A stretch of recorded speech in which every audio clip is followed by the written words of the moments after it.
Kumusta na kayo mga beshies? Narito na naman ang inyong katandem sa pag-aaral ngayong new normal. At since wala tayong face-to-face ngayon, ay dito muna tayo mag-uusap sa ating mga videos na talaga namang ginawa para matulungan kayo sa inyong mga modules.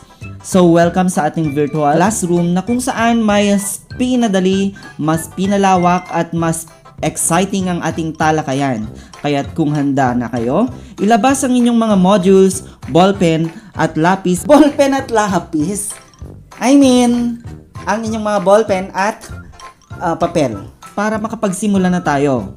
Kung hindi ka pa nakapag-subscribe, please pindutin mo na ang subscribe button at gain na rin ang notification bell para lagi kang updated sa lahat ng mga video lessons na ating gagawin.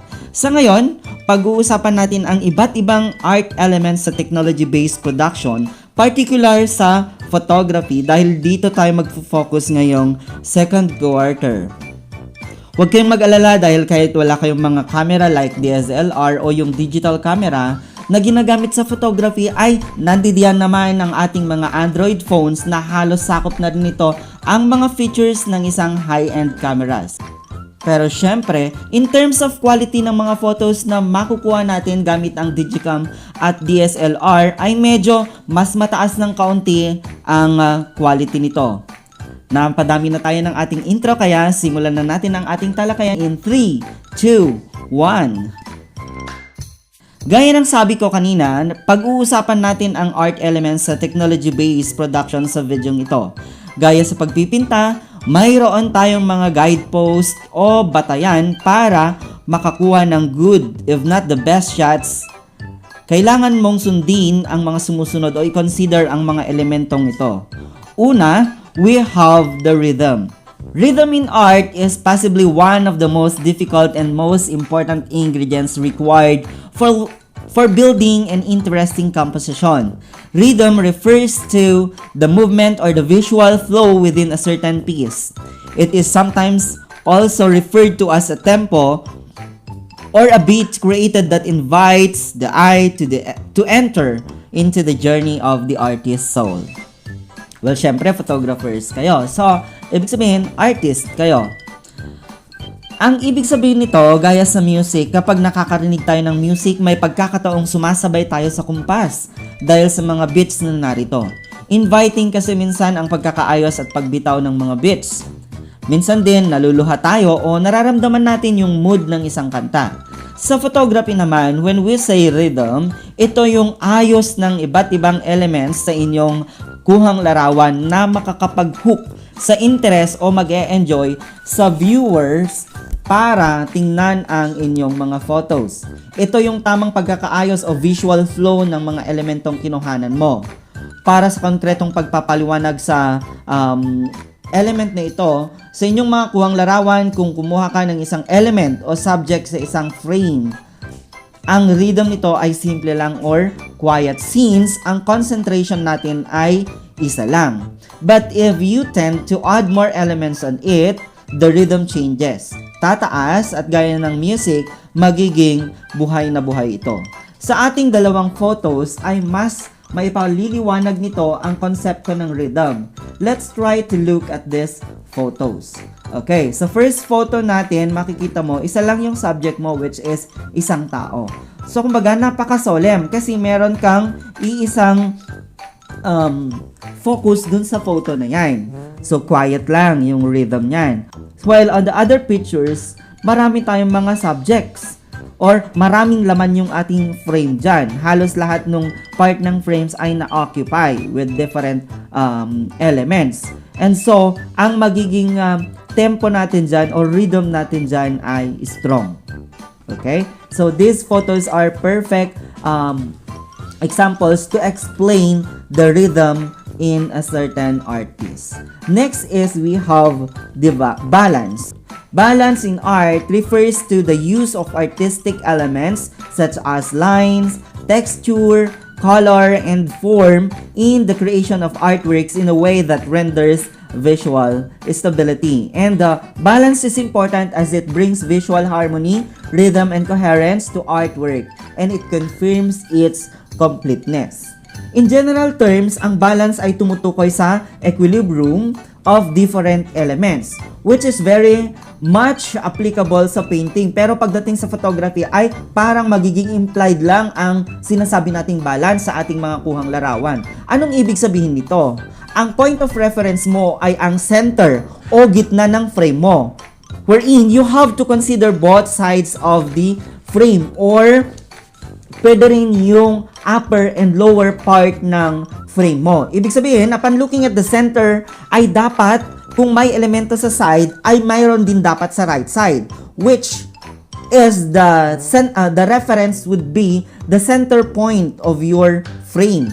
Pwede rin sa upper or lower part, gaya ng sabi ko kanina. Hindi man magkasing laki or magkasing bigat yung elements na nandoon sa magkabilang sides, the mere fact na may laman ito at tama yung positioning niya, then there is balance. So, imaginein mo na ifo-fold mo yung photo mo into two equal parts.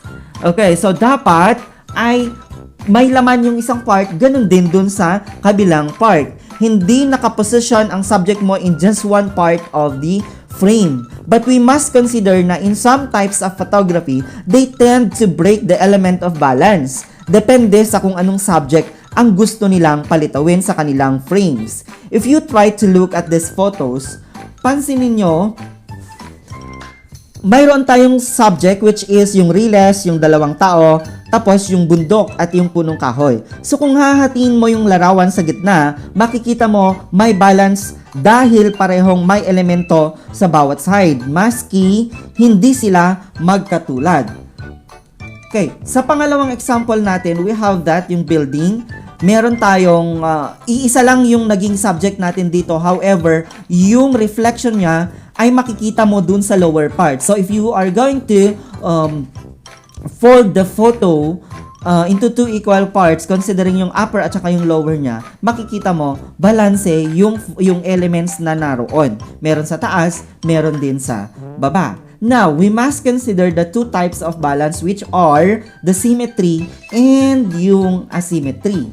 Okay, pag sinabi nating symmetry, this is a formal balance in general term. A form of balance that is achieved by the use of identical balance compositional units on either side of a vertical axis within the picture. Okay, kumbaga, kapag sinabi nating symmetry, ay balanse talaga. Tawag dito, kung anong makikita mo doon sa isang side of your frame ay parehas, identical sila doon sa kabilang side ng iyong frame. And an image is balanced when subject areas command a viewer's attention equally. So yan, pantay sila. And then, we also have the asymmetry.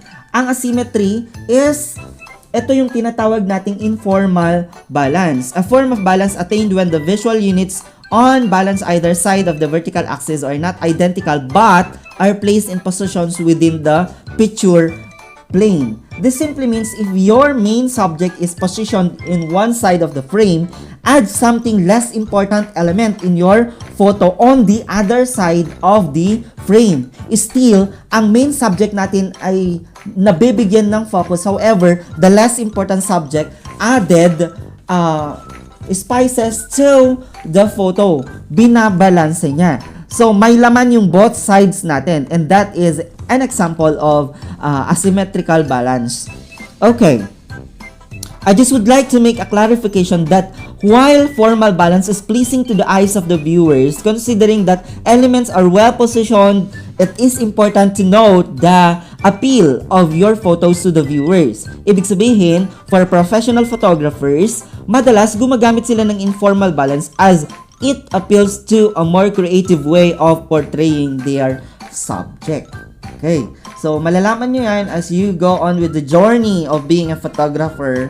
Makakapag-invento kayo ng mas creative ways in portraying your subject. Moving on to the emphasis.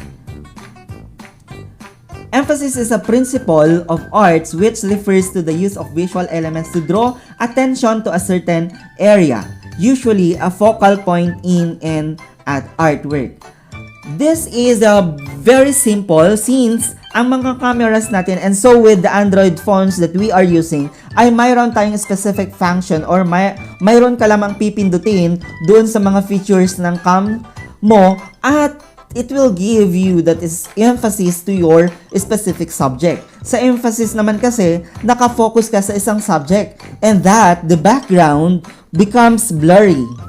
However, you still need the background as an element to your photo to make it perfect. Hindi man sa sobrang blurred naman siya yung background mo, kundi mas prominent o mas strong lang yung focus doon sa main subject natin. Now, let's take a look at this photo. Your main subject is the flower. And then, there is the house in the background. Pero ang focus ay nasa main subject mo. Sa portrait minsan, sa mukha lang yung mukha lang ng tao na subject mo yung naka-focus. At yung paligid niya ay a little bit blurry, and this is done through focusing your camera to your subject to draw more attention sa particular object or the subject na nandoon. Anyway, there will be another video that I will make to teach you more on this particular element gamit ang DSLR at ang Android phones ninyo. So please pindutin ninyo yung notification bell para maaabangan ninyo yung ating next video. Next is yung proportion naman. Sa proportion, it is a comparison of dimensions or distribution of forms. It is the relationship and scale between one element and another or between a whole object and one of its parts. Nilalaro natin minsan tong elemento na to. This is usually comparing size of objects or the amount of one thing to the whole. This creates an illusion that something is different in size, pero kapag pinagsama-sama mo, they still fit together in one frame. Ito yung masarap laruin, gaya ng sabi ko, sa ating mga kuhang larawan, because you have the chance to take ordinary subjects extraordinary and pleasing to the viewer's eye. Because of giving emphasis to the size of your object using the positioning of your camera. And then, usong-usong ngayon ito, especially dun sa mga mahilig na mag-mix ng landscape and portrait photography. Now, let us take a look at this example. Proportion, therefore, basing from the two photos, proportion, therefore, is used in photography to give an illusion that something is different in size but still makes the photo fit together. So, paulit-ulit na sinasabi ko. Kasi yun yung gustong iparating nung element na to. Okay? So, bakit magkasing laki ba yung kamay doon sa tower?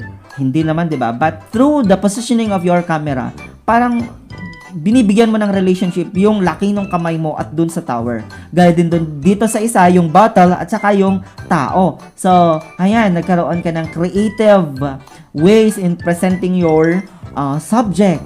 And then, we also have the variety. Dito naman tayo sa variety. Variety is the complement to unity and harmony and is needed to create visual interest. Without unity and harmony, an image is chaotic and unreadable. Without variety, it is dull and uninteresting. Okay? For this element, sa pinakasimpleng pagpapaliwanag, you have different objects in a frame. Yet, you can still achieve beauty and make your photo interesting because your subjects will make a difference from the others. Usually, magulo ito. Kasi nga, madami kang elemento. Madaming mga elemento ang naroon. But, mixing different elements in one frame make it interesting. Para bang halo-halo. Yung kinakain nating halo-halo yan, that they literally differ from each other, but they complement as you taste it. Tingnan mo ang picture na meron tayo sa ating slide, wherein napakadaming elemento, ngunit bawat elemento ay mahalaga to create an interesting photo. Okay, it could be the variety could be in sizes, in colors, or the subject itself. And then, next is the movement. Okay, so, madalas sa movement, sa sports photography ito, or sa action photography, But in the elements of art elements in photography, ang movement could be a path of our eyes that you follow when we look at a work of art. It is generally very important to keep a viewer's eye engaged in the work. For this element, it does not only talks about motion. Take note of that. Photos as if they are moving. So, papaano natin ma-attain ang ganito? It is through the use of lines, shapes, and patterns, and so on. Here is a perfect example of movement, the element of movement in photography. So, gumamit tayo dyan ng lines at yung movement ng water. So, from simply looking at the picture, parang yung picture na yon ay nakakapagbigay siya or nakikita mo talaga, nafe-feel mo yung movement through these photos considering na gumamit lang siya ng lines. Okay, dun sa pangalawang picture, may movement talaga doon. Pero ang na-capture mo lang is yung pattern ng tubig from the hair. Okay, so with that, na-emphasize natin yung movement sa ating photos. So, I just hope that I made you understand the different elements of arts in technology-based production. Napakahalagang ma-consider natin ang lahat or malaman natin ang characteristic ng lahat ng elementong ito, especially if we are planning to go to the photography field. Okay? So, wag din natin kalimutan na ang paggamit ng iba't ibang elemento na ayon lamang sa purpose ng photo mo. Wag na wag mong pagsasamahin lahat or trying hard ka na pagsamahin mo yung iba't ibang elemento para magmukhang magaling ka. Dahil baka makasama ito sa iyong kuhang larawan. 1 or 2 elements is enough to make your photo stand out. With that, I guess you still need my next video since we will be talking about the parts of a camera, their function, and of course, how to manipulate them. Kasi kailangan kabisaduhin mo yung camera para magamit mo yung mga elemento na yan. The easiest way possible. So, don't forget to subscribe to this channel and share this to your fellow learners because together, we learn as one. Thank you for watching!